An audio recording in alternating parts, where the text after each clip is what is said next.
சாலை பாதுகாப்பு மாதத்தினை முன்னிட்டு இருசக்கர மற்றும் 4 சக்கர வாகன பேரணியை மாவட்ட ஆட்சியரின் நேர்முக உதவியாளர் சதீஷ் கொடியசைத்து துவக்கி வைத்தார். நீலகிரி மாவட்டம் உதகை பழங்குடியினர் பண்பாட்டு மைய வளாகத்தில் தேசிய சாலை பாதுகாப்பு மாதத்தினை முன்னிட்டு போக்குவரத்து துறையின் சார்பில் நடைபெற்ற இருசக்கர மற்றும் 4 சக்கர வாகன பேரணியை மாவட்ட ஆட்சியரின் நேர்முக உதவியாளர் சதீஷ் கொடியசைத்து துவக்கி வைத்தார். இந்த பேரணியில் 100க்கும் மேற்பட்ட இருசக்கர வாகனங்கள் மற்றும் 4 சக்கர வாகனங்கள் கலந்து கொண்டு உதகை சேரிங் கிராஸ் முதல் காஃபி ஹவுஸ் வரை சென்று நிறைவடைந்தது. மேலும் இதில் செல்போன் பேசிக்கொண்டு வாகனங்களை இயக்கக்கூடாது மற்றும் மது அருந்துவிட்டு வாகனங்களை இயக்கக்கூடாது என்ற பதாகைகளுடன் வாகனங்களில் அணிவித்தவாறு விழிப்புணர்வு ஏற்படுத்தினர்.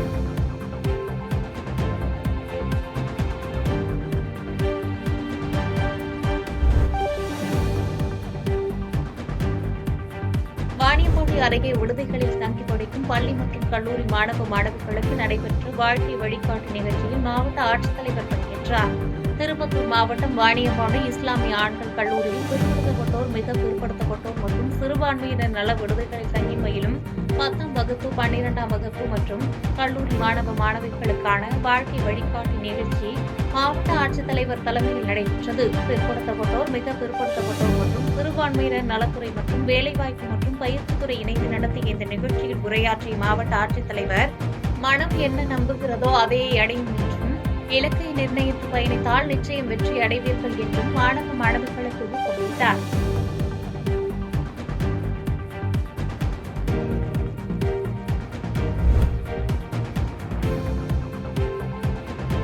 கோலிவாக்கம் அருகே எதிரே வந்த லாரி இருசக்கர வாகனத்தின் மீது மோதியதில் இளைஞர் தலைநசுங்கி சம்பவ இடத்திலேயே உயிரிழந்தார்.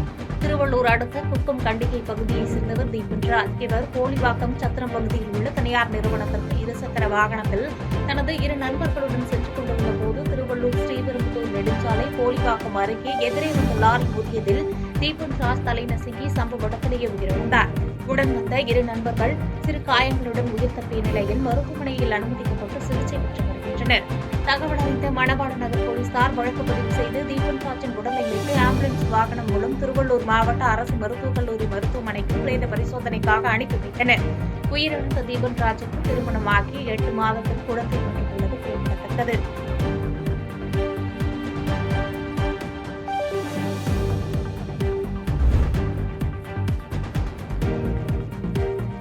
திருவள்ளூர் மாவட்டம் பூந்தமல்லி தொகுதி திருவள்ளூர் ஒன்றியத்திற்குட்பட்ட புட்லூர் ஊராட்சியில் ரூபாய் 3.75 கோடி மதிப்பீட்டில் புதிய சாலை அமைக்கும் பணிகளை சட்டமன்ற உறுப்பினர் கிருஷ்ணசாமி துவக்கி வைத்தார். தொடர்ந்து சம்பந்தப்பட்ட அதிகாரியிடம் பணிகளை விரைந்து முடிக்க அறிவுறுத்தினார்.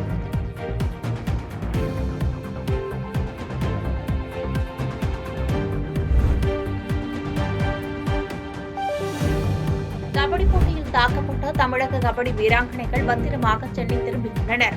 இந்நிலையில் செய்தியாளர்களை சந்தித்து பேசிய அவர்கள், தாக்குதல் நடத்தப்பட்ட போது பாதுகாப்பற்ற சூழலில் இருந்தோம் என்றும், துணை முதலமைச்சர் உதயநிதி ஸ்டாலின் பேசிய பின்னர்தான் நிலைமை மாறியது.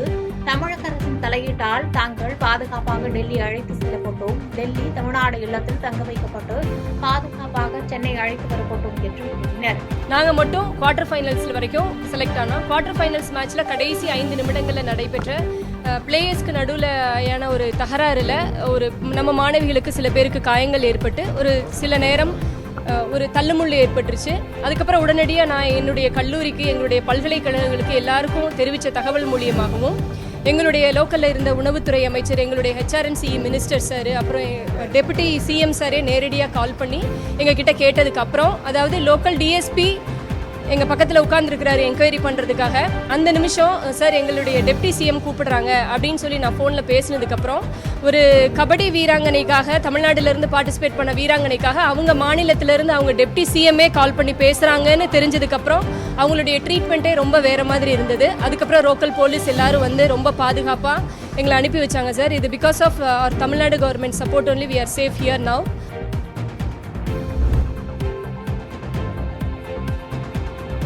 பெரியார் குறித்து சீமான் பேசுவதை பார்த்தால் பாஜகவின் கொள்கை பரப்பு செயலாளரா என்ற கேள்வி எழுகிறது என விடுதலை சிறுத்தைகள் கட்சித் தலைவர் திருமாவளவன் தெரிவித்துள்ளார். சென்னை கோடம்பாக்கம் அம்பேத்கர் சமூக நலக்கூடத்தில் நடைபெற்ற நடராஜன் படத்திறப்பு விழாவில் பிசிக தலைவர் திருமாவளவன் பங்கேற்று நடராஜனின் உருவப்படத்தை திறந்து வைத்தார். தொடர்ந்து செய்தியாளர்களை சந்தித்த அவர், பெரியாரை விமர்சித்து பாஜக ஆதரவாளர்கள் வாக்குகளை பெற சீமான் முயற்சிக்கிறாரா என்ற ஐயம் எழுகிறது என்றும், சீமானின் அரசியல் இனவாதத்தை நோக்கி பாசிச கூறுகளை கொண்டதாக உள்ளது. தமிழ் தேசியம் என்ற பெயரால் தமிழர்களுக்கு எதிரான அரசியலை சீமான் செய்கிறாரா என்ற கேள்வி எழுகிறது என தெரிவித்துள்ளார். தொடர்ந்து சீமான் அவர்களுக்கு ஆட்சி பேசுகிறார்கள் தொடர்ந்து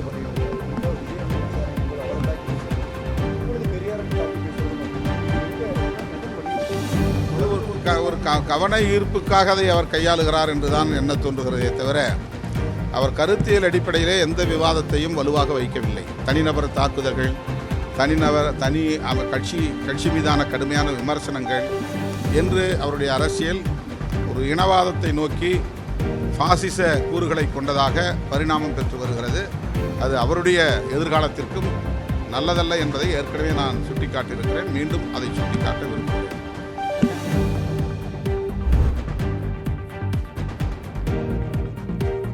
புதுச்சேரியில் உள்ள தனியார் மருத்துவமனைகளில் பணிபுரியும் செவிலியர்களுக்கு அரசு நிர்ணயம் செய்த ஊதியத்தை வழங்க வேண்டும் என முதலமைச்சர் ரங்கசாமி அறிவித்துள்ளார். புதுச்சேரி கதிர்காமம் பகுதியில் உள்ள இந்திரா காந்தி மருத்துவக் கல்லூரி மற்றும் ஆராய்ச்சி நிறுவனத்தின் செவிலியர் கல்லூரியில் புதியதாக சேர்க்கப்பட்ட மாணவர்களுக்கு ஒளிவிளக்கேற்றி உறுதிமொழி ஏற்கும் விழா கல்லூரி வளாகத்தில் நடைபெற்றது. நிகழ்ச்சியில் முதலமைச்சர் ரங்கசாமி, சபாநாயகர் செல்வம் ஆகியோர் கலந்து கொண்டு மாணவர்களுக்கு ஒளி விளக்கேற்றி வாழ்த்து தெரிவித்தனர். தொடர்ந்து மாணவர்களிடையே பேசிய முதலமைச்சர் ரங்கசாமி, செவிலியர் படிப்பு முடித்து பணியாற்றும் சேவை மனப்பான்மையோடு பணி செய்ய வேண்டும் என அறிவுறுத்திய அவர், காலியாக உள்ள அனைத்து அரசு பணியிடங்களும் மதிப்பெண் மற்றும் தகுதியின் அடிப்படையில் அரசியல் தலையீடு இல்லாமல் நிரப்பப்பட்டு வருவதாகவும் கூறினார். மேலும் தனியார் மருத்துவமனைகளில் பணிபுரியும் செவிலியர்களுக்கு அரசு நிர்ணயம் செய்த ஊதியத்தை நிர்வாகம் வழங்க வேண்டும் என அறிவுறுத்தியுள்ளார்.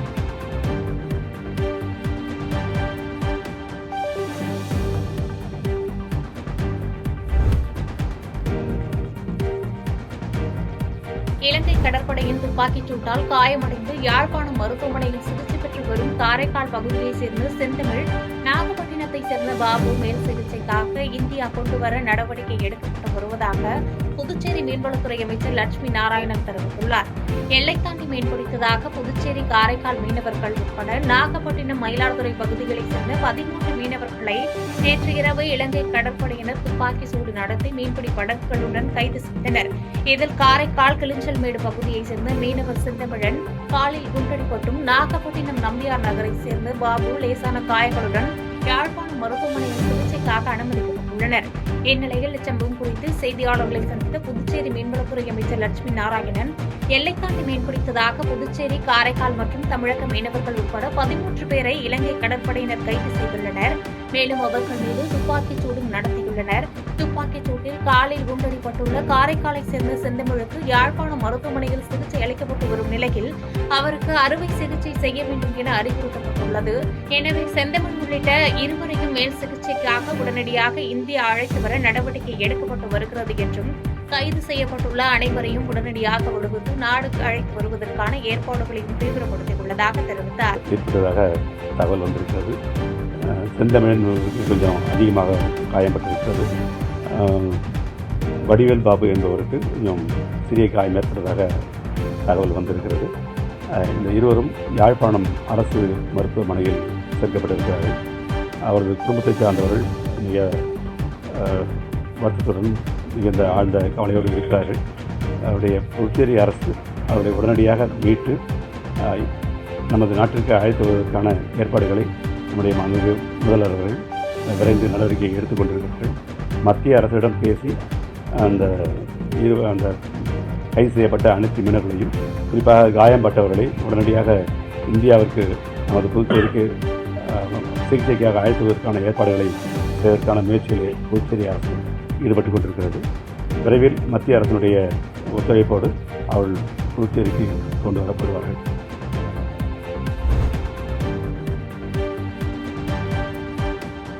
வன்னியர்களுக்கு இடஒதுக்கீடு தர முதலமைச்சருக்கு மனமில்லை என்று பாட்டாளி மக்கள் கட்சியின் தலைவர் அன்புமணி ராமதாஸ் விமர்சித்துள்ளார்.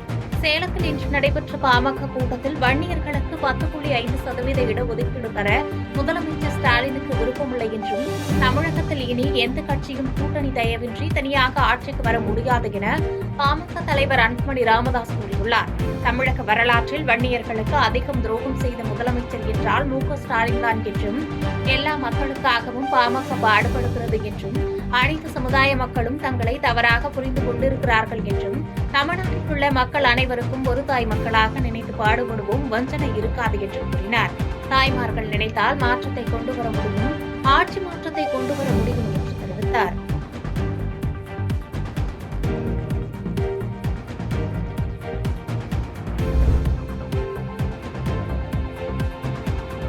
பெரியார் குறித்து பேசுவதன் மூலம் சீமான் அவரது இருப்பை காட்டிக் கொள்கிறார் என்று அம்மா மக்கள் முன்னேற்றக் கழக பொதுச் செயலாளர் டிடிவி தினகரன் தெரிவித்துள்ளார். சென்னையில் செய்தியாளர்களுக்கு பேட்டியளித்த அவர், 2026 சட்டமன்ற தேர்தல்தான் திமுகவிற்கு இறுதி தேர்தல் என்றும், இனி தேர்தலில் வெற்றி பெற முடியாது என்றும் கூறினார். மேலும் பெரியாரை குறித்து பேசுவதன் மூலம் சீமான் அவரது இருப்பை காட்டிக் கொள்கிறார் என்று விமர்சித்தார்.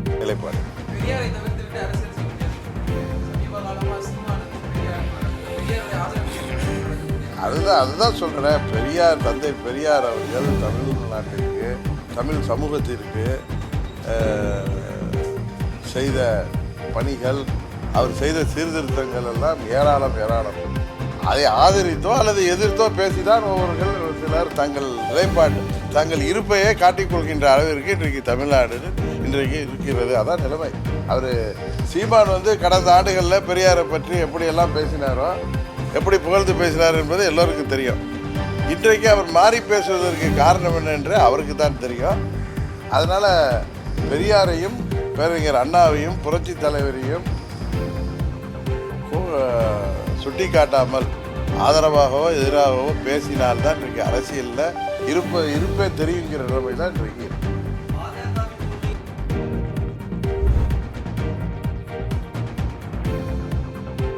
இடப்பிரச்சனை தொடர்பாக மிரட்டும் திமுக பிரமுகர் மீது நடவடிக்கை எடுக்க கோரி ஆட்சியரிடம் இளம்பெண் புகார் அளித்த சம்பவம் பரபரப்பை ஏற்படுத்தியுள்ளது. தென்காசி மாவட்டம் குடியரை அருகே உள்ள தாட்கோ நகர் பகுதியைச் சேர்ந்த தனபாக்கியம் இன்று மாவட்ட ஆட்சியர் அலுவலகத்தில் புகார் ஒன்றினை அளித்தார். அந்த புகாரில் இடப்பிரச்சனை தொடர்பாக திமுக மாவட்ட துணை செயலாளராக உள்ள கென்னடி என்பவர் தன்னை மிரட்டுவதாகவும், தன் இடத்தை அபகரிக்கும் நோக்கில் அவர் செயல்பட்டு வரும் நிலையில் இது தொடர்பாக காவல் நிலையத்தில் புகார் அளித்தாலும் எவ்விதமான நடவடிக்கையும் அவர்கள் எடுக்கவில்லை என தெரிவித்தார். அந்த புகாரை பெற்றுக் கொண்டு மாவட்ட ஆட்சித்தலைவர் புகார் தொடர்பாக உரிய முறையில் விசாரணை மேற்கொண்டு நடவடிக்கை எடுப்பதாக உறுதியளித்தார். இதை நீங்க தான் எனக்கு கேட்டு தருமாறு நான் உங்ககிட்ட வந்திருக்கேன். இப்போதைக்கு நான் கலெக்டர் ஆஃபீஸுக்கு வந்திருக்கேன். இது சம்பந்தமா வெள்ளிக்கிழமை அன்னைக்கு நான் புளியரை போலீஸ் ஸ்டேஷன்ல கம்ப்ளைண்ட் பண்ணியிருந்தேன். எனக்கு இப்போ வரைக்கும் அவங்க எந்த விசாரணையும் பண்ணல, எனக்கு இப்போ வரைக்கும் எந்த முடிவும் அவங்க சொல்லல. அதனாலதான் நான் இங்க வந்திருக்கேன். இதையும் மீறி எனக்கு என்ன நடந்தாலும் எனக்கு அந்த அவர் தான் பொறுப்பு. எனக்கு அவர் ஆளுங்கட்சியில இருக்கேன், நான் என்னன்னாலும் செய்வோம்னு என்கிட்ட துணிஞ்சு சொல்லுதாரு.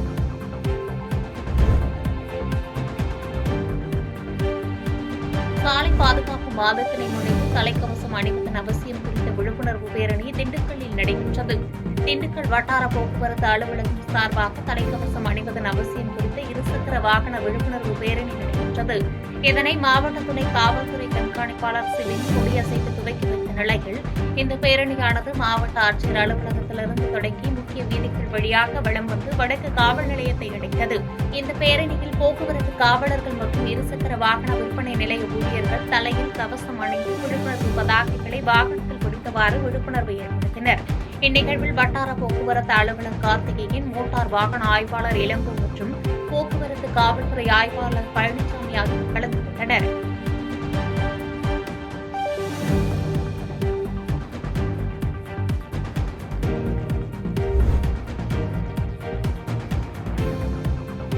வேளாங்கண்ணியில் சேதமடைந்துள்ள சாலையை சீரமைக்க கோரி மாவட்ட ஆட்சியரிடம் அப்பகுதி மக்கள் மனு அளித்தனர்.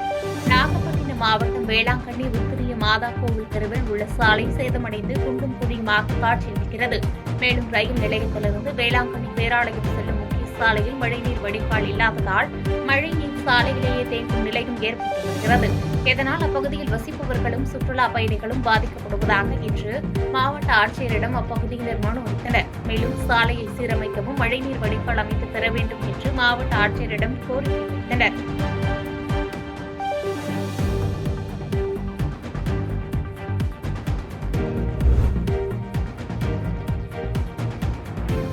நடிகர் அஜித்திற்கு பத்மபூஷன் விருது அறிவித்ததற்கு நடிகர் ரஜினிகாந்த் வாழ்த்து தெரிவித்துள்ளார். கூலி திரைப்படத்தின் படப்பிடிப்பு பங்கேற்பதற்காக நடிகர் ரஜினிகாந்த் கடந்த ஜனவரி 7ஆம் தேதி தாய்லாந்து சென்றார். கூலி திரைப்படத்தில் 20 நாட்கள் படப்பிடிப்பை முடித்துவிட்டு ஹாங்காங்கில் இருந்து விமானம் மூலம் சென்னை வந்த நடிகர் ரஜினிகாந்திற்கு விமான நிலையத்தில் ரசிகர்கள் உற்சாகமாக வரவேற்கின்றனர். அவரிடம் நடிகர் அஜித்குமாருக்கு பத்மபூஷன் விருது அறிவிக்கப்பட்டுள்ளது குறித்து கேட்டதற்கு நடிகர் அஜித்குமாருக்கு வாழ்த்து தெரிவித்துக் கொண்டார்.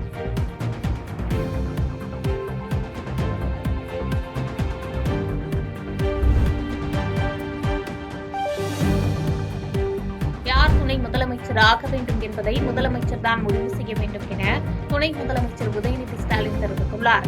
சென்னையிலிருந்து விமானம் மூலம் திருப்பதி செல்வதற்காக தமிழ்நாடு துணை முதலமைச்சர் உதயநிதி ஸ்டாலின் சென்னை விமான நிலையம் வந்துவிட்டார். அப்பொழுது செய்தியாளர்களை சந்தித்த அவர், பாஜக முன்னாள் தலைவர் தமிழிசை சவுந்தரராஜன் பட்டியலினத்தைச் சார்ந்தவர் துணை முதலமைச்சர் ஆக முடியுமா என கேள்வி குறித்து செய்தியாளர்கள் கேள்வி எழுப்பினர். இதற்கு பதிலளித்த துணை முதலமைச்சர் உதயநிதி, துணை முதலமைச்சர் யாராக வேண்டும் என்பது குறித்து முதலமைச்சர் தான் முடிவு செய்ய வேண்டும் என்று கூறினார். மேலும் பத்மபூஷன் விருது பெறும் நடிகர் அஜித்குமாருக்கு வாழ்த்துக்களை தெரிவித்துக் கொண்டார். ஒரு பட்டியலை சேர்ந்தவர்கள் துணை முதல்வர் ஆகும் கருத்து தெரிவிக்கிறாங்க. அது அவங்களுடைய கருத்து. யாரு துணை முதலமைச்சர் ஆகுங்கிறது முதலமைச்சர் முடிவு செய்வார். பாதகம் செய்பவரை கண்டால் நாம் பயம் கொள்ளலாகாது பாப்பா. மோதி மிதித்து விடு பாப்பா, அவர் முகத்தில் உமிழ்ந்து விடு பாப்பா. அண்மை செய்திகளை உடனுக்குடன் தெரிந்து கொள்ள இணைந்திருங்கள் எம் நாடு தொலைக்காட்சியுடன்.